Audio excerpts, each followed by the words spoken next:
सुनसान सड़क। आज की रात कुछ ज़्यादा ही खामोश है।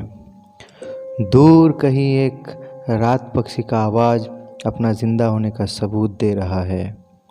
सरसराती शीतल हवा पता नहीं क्या कह रहा है। रात हो जाने के कारण शशांक को आज पैदल ही जाना पड़ रहा है घर। ठंडी की चद्दर ओढ़ के सो रहा है पूरा गांव। शशांक गया था शहर में कुछ काम में, लेकिन लेट हो जाने के कारण लौटने के बाद उसको अपने गांव से 2 किलोमीटर दूर ही उतर के चला गया दिन का आखिरी बस। चलते चलते अचानक शशांक को होश आया।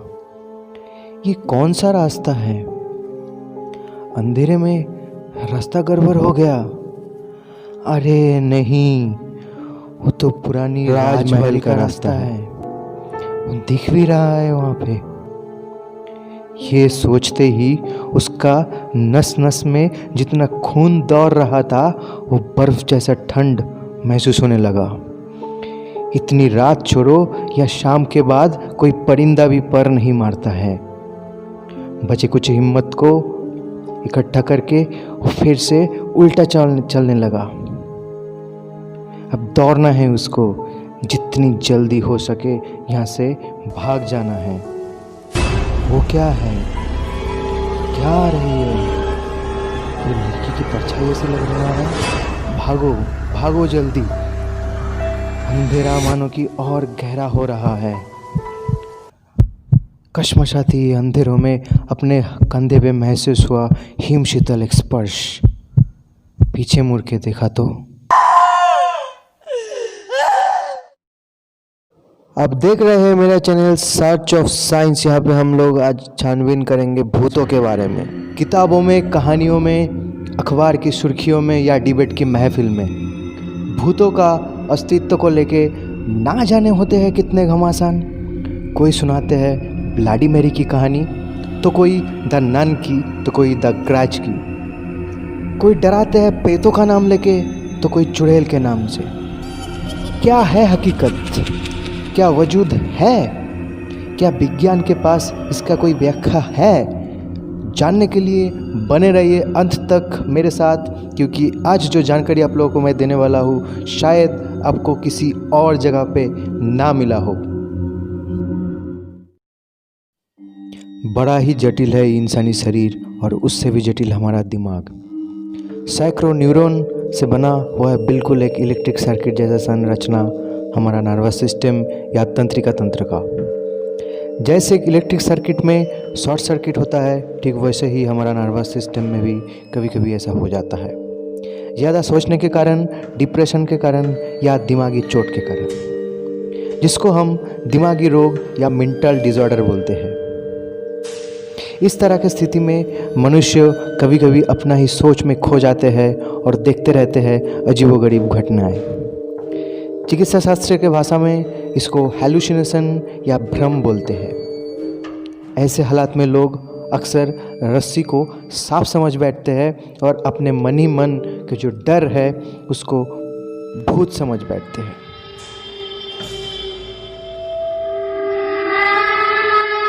तो क्या भूतों का कोई एग्जिस्टेंस नहीं है? लेकिन ऐसा भी कुछ उदाहरण है जहाँ पे भूतों का अस्तित्व का ठोस दावा किया जाता है। बल्कि विज्ञान के एक विभाग है इसके ऊपर, जहाँ पे पैरानॉर्मल एक्टिविटीज़ के ऊपर रिसर्च भी किया जाता है। बड़े बड़े यूनिवर्सिटी में भी अलग से पैरानॉर्मल केसेस को स्टडी करने के लिए डिपार्टमेंट होते हैं। ये ब्रह्मांड का संरचना एक रहस्य है। ये बात तो आइंस्टाइन और स्टीफन हॉकिंग्स ने भी मान लिए थे कि पैरानॉर्मल एक्टिविटीज़ है। आमतौर पे जिसको हम लोग भूतिया हरकतें बोलते हैं। Dark matter, negative energy, anti matter, ना जाने और कितने पन्ना पलटना बाकी है विज्ञान का। विज्ञान असीम और अनंत है, ये ब्रह्मांड जैसा। हम लोग तो बस एक एक करके खोज कर रहे हैं।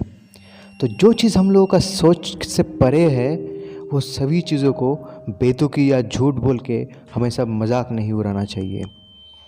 ज़िंदगी क्या है, इसका परिभाषा आज तक बड़े बड़े विज्ञानियों ने नहीं दे पाया।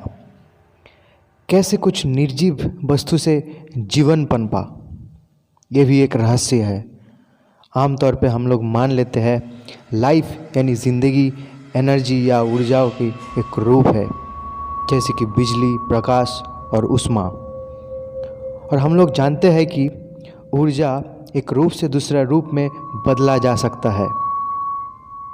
जिंदा रहने के लिए हम लोगों को पोषण या न्यूट्रिशन चाहिए। एक इंसानी शरीर बनने के लिए चाहिए प्रोटीन, कार्बोहाइड्रेट, फैट, जो कि सॉलिड, लिक्विड या गैसियस फॉर्म में रहता है।